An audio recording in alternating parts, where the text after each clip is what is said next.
diplomi la Regione vuole fare chiarezza su bidelli e personale delle segreterie scolastiche proveniente dalla Campania, la conferma dall'assessore regionale Donazzan.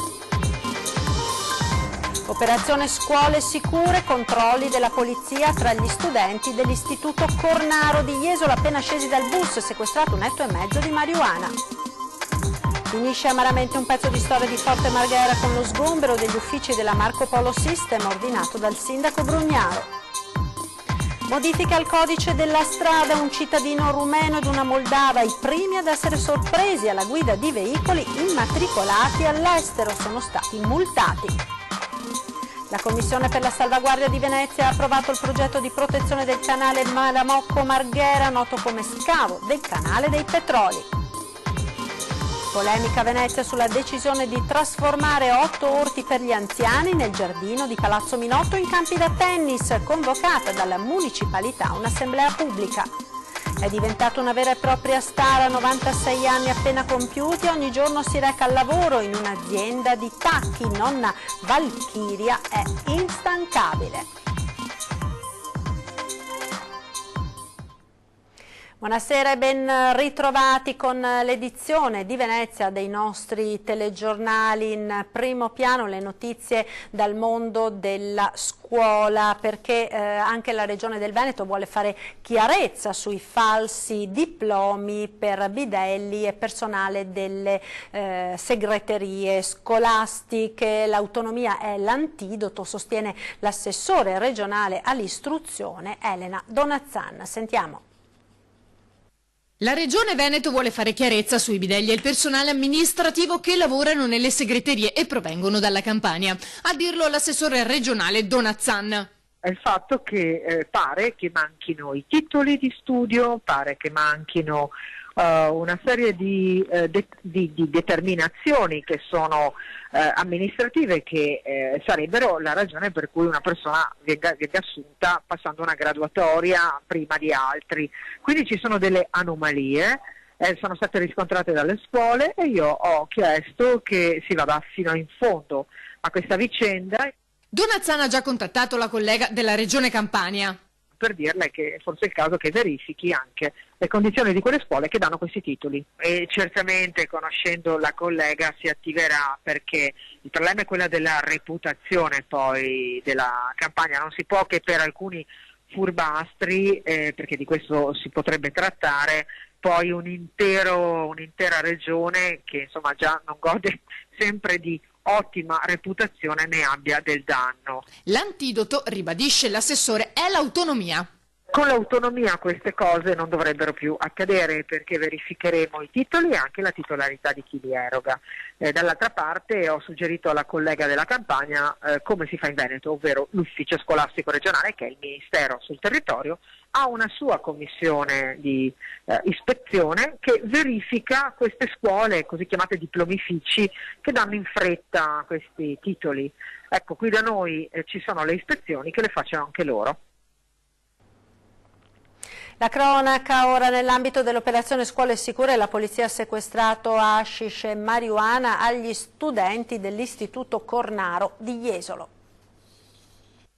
Hanno visto i poliziotti all'ingresso della scuola che li attendevano con i cani antidroga e, presi dal panico, alcuni studenti dell'Istituto Alberghiero Cornaro di Jesolo hanno gettato tutta la droga che avevano nelle corriere, per un totale di 1,5 etto di marijuana. Si tratta di un controllo organizzato dagli agenti del commissariato insieme alla polizia locale con la collaborazione della dirigenza scolastica, nell'ambito dell'operazione Scuole Sicure, che da settimane vede impegnate le forze dell'ordine in accertamenti all'interno degli istituti scolastici. Il servizio è iniziato alle 7:30. La direzione scolastica ha disposto l'apertura di uno solo dei 4 varchi generalmente utilizzati per l'ingresso alla scuola per favorire le operazioni di controllo. Insieme ai poliziotti c'erano anche alcuni docenti della scuola. Gli accertamenti effettuati sulle varie corriere giunte da Portogruaro, San Donà di Piave e Favaro Veneto hanno portato al sequestro a carico di ignoti di 145 grammi di marijuana e 0,4 di hashish, ritrovati abbandonati a bordo dei mezzi. Ed ora a Cavarzere con gli ultimi aggiornamenti sull'episodio di violenza che ha portato alla morte di un 79enne in seguito ad un violento litigio. Sarà probabilmente eseguita giovedì l'autopsia sulla salma di Silvano Forza, il 79enne morto a Cavarzere nei minuti successivi alla rissa con Guerrino Sambin, indagato a piede libero per omicidio preterintenzionale. Un'ipotesi che potrebbe essere smentita proprio dall'analisi del corpo della vittima, che a prima vista non presenta traumi tali da far pensare a un decesso dovuto alle percosse. Anche la dinamica farebbe propendere per un malore. Dopo essere stato preso a pugni, il 79enne si era infatti rialzato da terra e aveva rifiutato di chiamare un'ambulanza preferendo telefonare ai carabinieri. Poi, mentre parlava coi militari, è morto. L'esame dovrà quindi chiarire se la causa del decesso sia stata un'emorragia interna oppure un attacco di cuore. Proprio per questo dubbio il suo aggressore non è stato immediatamente arrestato, mancando l'elemento della pericolosità sociale o quello del pericolo di fuga. Numerose intanto le manifestazioni di solidarietà ricevute dalla famiglia del pensionato, che continua a chiedere giustizia. Ed è finita male una rissa per futili motivi accaduta domenica pomeriggio alla fermata del tram in piazza Mercato a Marghera. Un ragazzo di 17 anni e la sua fidanzatina sono stati avvicinati da un coetaneo. Pare che i tre si conoscessero, ma non è chiaro il motivo per il quale tra i due ragazzi ad un certo punto è scoppiata una lite. Dalle parole agli spintoni si è passati ai fatti quando l'amico della coppia, armato di tirapugni, ha sferrato un colpo al 17enne. Dopo l'aggressione, alla quale hanno assistito anche alcuni testimoni, il ragazzo si è allontanato ma è già stato individuato dalle forze dell'ordine. Il ragazzo ferito invece è dovuto ricorrere alle cure del pronto soccorso. Dopo anni di battaglie, sgomberati tra le proteste a Forte Marghera i locali della Marco Polo System. Vediamo. Finisce nel modo più amaro un pezzo importante della storia di Forte Marghera, con lo sgombero degli uffici della Marco Polo System ordinato dal sindaco di Venezia Luigi Brugnaro. La controllata del comune era stata protagonista negli ultimi 10 anni del recupero dell'antica struttura difensiva austriaca. Chi conosce com'era Forte Marghera nel 2008 e adesso lo vede, si sa benissimo chi hanno fatto questi lavori, che è riuscito a far trasformare Forte Marghera da una bellissima oasi abbandonata e deserta a un'oasi culturale, storico-culturale, ambientale viva. Lo sgombero dopo anni di battaglia legale tra la società e l'amministrazione comunale, che ha affidato la gestione di tutta l'area alla Fondazione Forte Marghera, istituita nel 2015 dall'allora commissario Vittorio Zappalorto. Quello che più amareggia è l'assoluta mancanza di dialogo e confronto, dichiara Pietrangelo Pettenò. Dopo tutto quello che abbiamo fatto per il Forte meritavamo maggiore rispetto. Stiamo parlando di milioni di euro di investimenti, perché 1500 metri quadrati qui del centro che sono stati realizzati sono opere di Marco Polo System, che è riuscito a ottenere i progetti dalla regione, finanziati al 100%. Non lo dice nessun amministratore del Comune di Venezia, sembra che questa cosa sia il frutto caduto dal cielo. Presenti allo sgombero un drappello di collaboratori e simpatizzanti della Marco Polo che, pur senza opporsi fisicamente, hanno organizzato un presidio di protesta. Dice tante cavolate il sindaco tutti i giorni, dica perché vuole chiudere Marco Polo. E ve lo dico io perché vuole chiudere Marco Polo. Vuole chiudere Marco Polo perché c'è una storia intrigante, ha una storia di successo. È una storia di successo che è fatta anche di persone che qualche anno fa avevano un ruolo politico. Allora lui, che è contro le persone che hanno delle storie politiche, le vuole cancellare, annientare. Ma non ce la farà con Pettenò e neanche con la Marco Polo System, perché Marco Polo System, oltre che di Pettenò, è fatta di tanti collaboratori, di tante persone che credono in quello che fanno. Si è proceduti allo sgombero, dichiarano dall'amministrazione in una nota, perché il Comune di Venezia possa rientrare in possesso di un bene pubblico attualmente occupato da un ente senza alcun titolo. Pur non condividendo la continuità aziendale, oggetto di contenzioso in tribunale, si è proceduto con l'assegnare alla società uno spazio operativo presso la ex scuola di Campalto. Guai in vista per un cittadino di origine romena ed una moldava, i primi automobilisti ad essere sorpresi alla guida di veicoli immatricolati all'estero a pochi giorni dall'entrata in vigore delle nuove disposizioni in materia che hanno modificato alcuni articoli del codice della strada. Sono stati pizzicati dai carabinieri durante un controllo a Martellago. L'ignoranza della legge non scusa e poco importa se la norma di cui vi parliamo è entrata in vigore solo da pochi giorni. Se ne sono accorti un cittadino di origine rumena e una moldava, i primi due automobilisti ad essere stati sorpresi alla guida di altrettanti veicoli immatricolati all'estero. Le modifiche introdotte al codice della strada parlano chiaro e vietano espressamente a chi ha la residenza in Italia da più di 60 giorni di circolare con veicoli immatricolati all'estero. La legge dice anche che un veicolo immatricolato all'estero non può circolare in Italia oltre un anno dal suo ingresso nel paese. Lunedì i primi controlli dei carabinieri estesi a tutta la provincia di Venezia hanno dato esito positivo nel comune di Martellago. Dalle verifiche eseguite dall'Arma è emerso come conducenti, sebbene residenti in Italia da oltre 60 giorni, avevano i veicoli importati da tempo nel nostro paese e non avevano ottemperato alle nuove disposizioni entrate in vigore all'inizio di dicembre.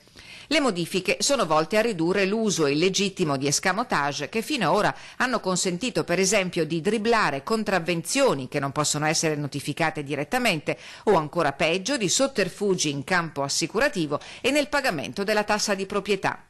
Applicando le nuove disposizioni, oltre al pagamento della sanzione pecuniaria di 712 euro in forma ridotta, i carabinieri hanno provveduto al fermo dei veicoli ai fini della loro confisca, qualora non saranno immatricolati in Italia o non sarà richiesto il rilascio di un foglio di via per condurre l'auto oltre confine entro 180 giorni dalla data della violazione.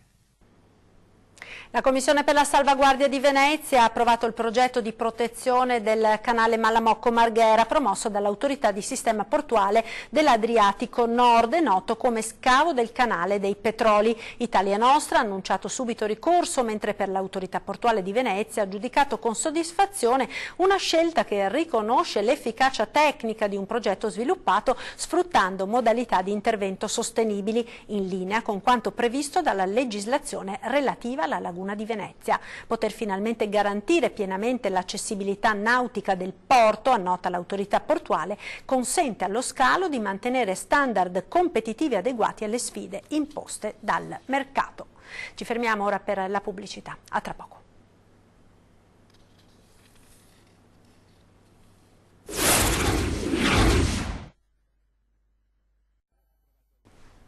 Rieccoci in diretta con l'edizione di Venezia dei nostri telegiornali. È polemica sulla decisione di trasformare 8 orti per gli anziani del giardino di Palazzo Minotto in campi da tennis per il confinante CUS. Così la municipalità di Venezia ha convocato un'assemblea pubblica.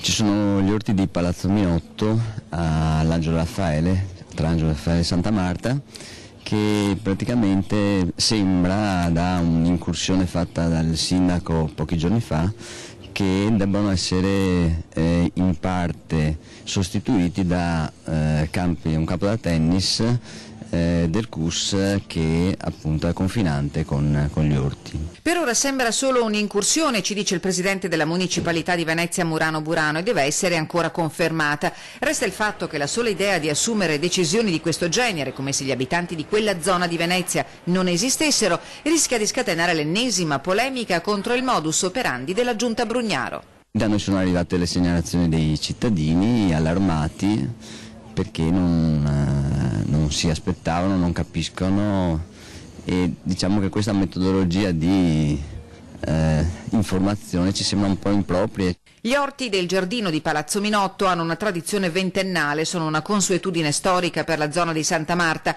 certamente quella che ha subito le maggiori trasformazioni, ed è per questo che l'assemblea pubblica convocata per la metà di gennaio si estenderà anche ad altri problemi di strettissima attualità. Del problema relativo agli alloggi, alla residenza e del problema relativo alle grandi navi, perché là attraccano, c'è il porto con le grandi navi e c'è una problematica gravissima di fumi, di smog, di inquinamento. Le famiglie devono tenere chiuse le finestre da marzo a ottobre, quindi è una situazione veramente difficile anche per tutti gli abitanti di Santa Marta. Quanto agli orti, la questione dirimente è anche e soprattutto sociale, si riferisce alla contrapposizione ragazzi-anziani. Mettere uno contro l'altro, due categorie così importanti socialmente, che è fondamentale che vadano d'accordo, che ci si creino ponti, ecco. Qui si vuole buttare giù un muro perché si venga a costruire questo campo da tennis. Sembra invece che si voglia costruire o si tenti di costruire un muro tra 2 generazioni. Ed ora la storia di nonna Valchiria di Stra, che a 96 anni è diventata famosa perché a questa bella età va al lavoro ogni giorno. Vediamo.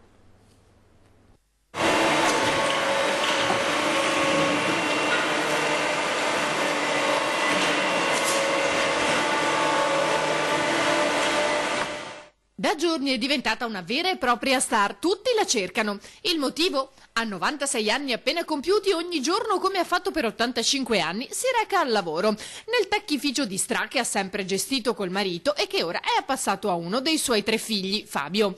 Nonna Valchiria è davvero instancabile. Io il lavoro per me è una soddisfazione. Non starei a casa per niente perché mi annoierebbe.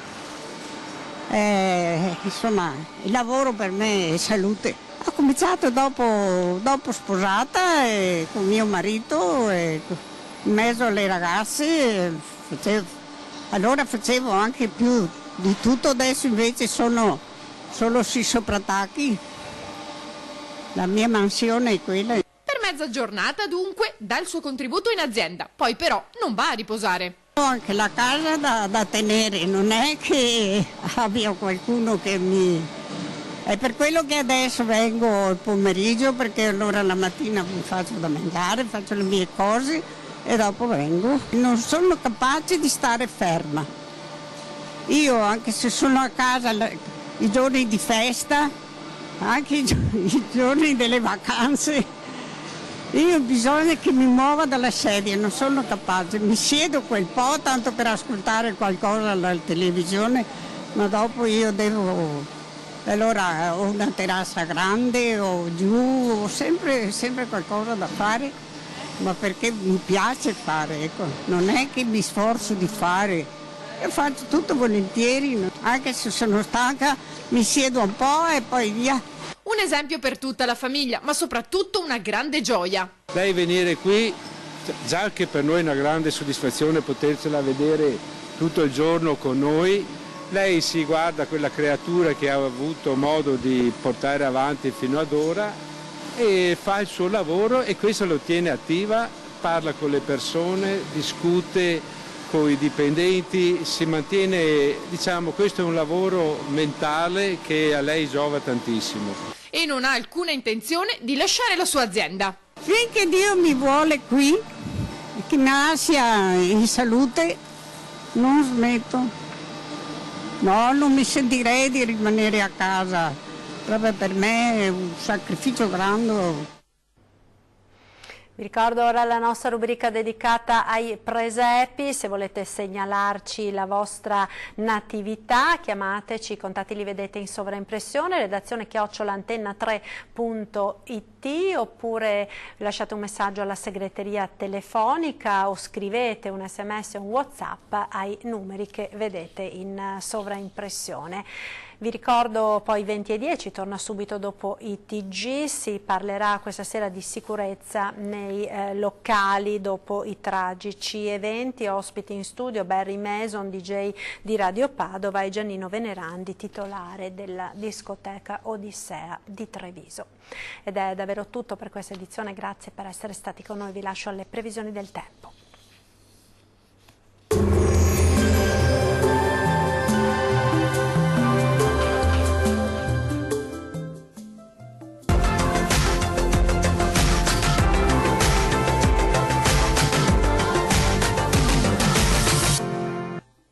Ben ritrovati al meteo. Il tempo sarà asciutto sulle nostre regioni, ma vediamo il dettaglio di mercoledì 12 dicembre. Sul Veneto sarà bel tempo, sarà infatti asciutto e stabile su tutti i settori. Ampio soleggiamento ovunque, con il cielo che si presenterà sereno o al massimo poco nuvoloso. Non sono attese precipitazioni particolarmente degne di nota. Temperature in ulteriore calo, con minime tra -3 e 0 gradi. Valori massimi compresi invece tra 4 e 8 gradi. Diamo ora uno sguardo al Friuli Venezia Giulia.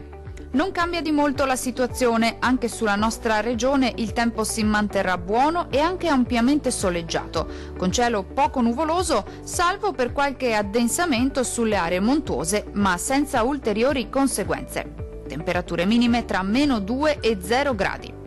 Massime oscillanti invece tra 6 e 8 gradi circa. Vediamo infine la situazione del Trentino Alto Adige. Sarà una splendida giornata, caratterizzata da un tempo asciutto e stabile ovunque. Sarà anche ampiamente soleggiato su tutti i settori, con il cielo che si presenterà sereno praticamente ovunque. Non sono attese precipitazioni degne di nota. Temperature minime tra -3 e -1 grado. Le massime invece si attesteranno intorno ai 5 gradi. Dal meteo di Antenna 3 per ora è tutto. Arrivederci al prossimo aggiornamento.